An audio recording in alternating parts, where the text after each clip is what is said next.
Learning that the newly initiated rookie died by someone's blade, the boss could no longer contain his anger. He'd never let anyone challenge his authority. So early the next morning, the boss led a bunch of his men to shadow the CEO in broad daylight. But unexpectedly, the CEO, from the side mirror nearby, spotted Lassie holding a pistol.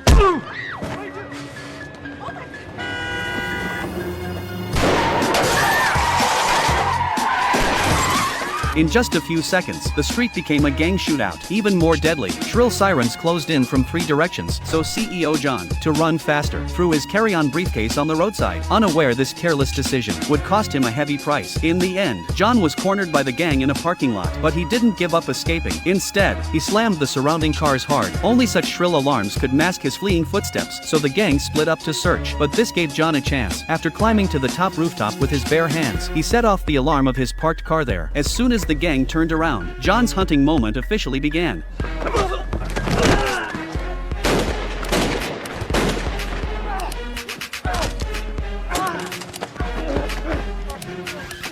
After disarming the gangster's pistol, John threw open the crushed car door, trying to crush him with it.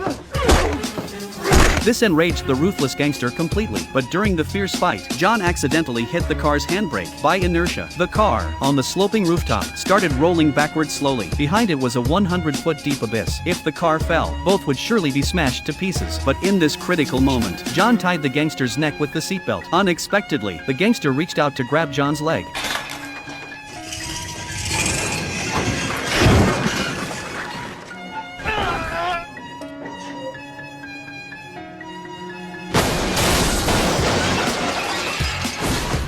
When the police arrived, John had already driven away from this trouble spot. This made the boss fly into a rage instantly. He not only failed to catch John for revenge, but also lost a loyal man. So early the next morning, the boss's man, holding a package, rushed aggressively into John's company office. But he didn't act directly. Instead, he handed the package to John personally, and arrogantly said it was a gift to set him free. After security drove Lassie away, John forced himself to open the package, afraid it held a time bomb. But unexpectedly, what was inside was scarier than a time bomb. Inside lay his family portrait, with every family member marked by a red line. It turned out that in the briefcase John threw away yesterday was his wallet, and inside the wallet was exactly his family photo. Obviously, the gang's goal was to kill John's entire family. John finally realized how serious things were. He hurried to call his wife, telling her to stay home and not go out, then quickly called the police for help. Faced with the vice president of this listed company, the police officer immediately agreed to stand guard for John's family at night. But as John stood watch at the staircase, he was suddenly woken by a car horn. When he opened the curtains, he was stunned by what he saw. 2 armed police officers on guard had their throats slit open. When John reacted, the gang had already sneaked into the villa.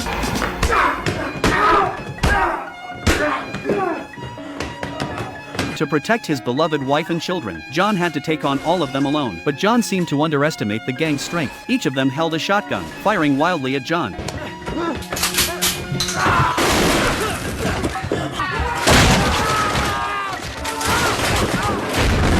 Unfortunately, John failed to fight back and kill these mad gangsters. Worse still, the boss had brought his wife and children to the living room, ready, in front of John, to kill his entire family.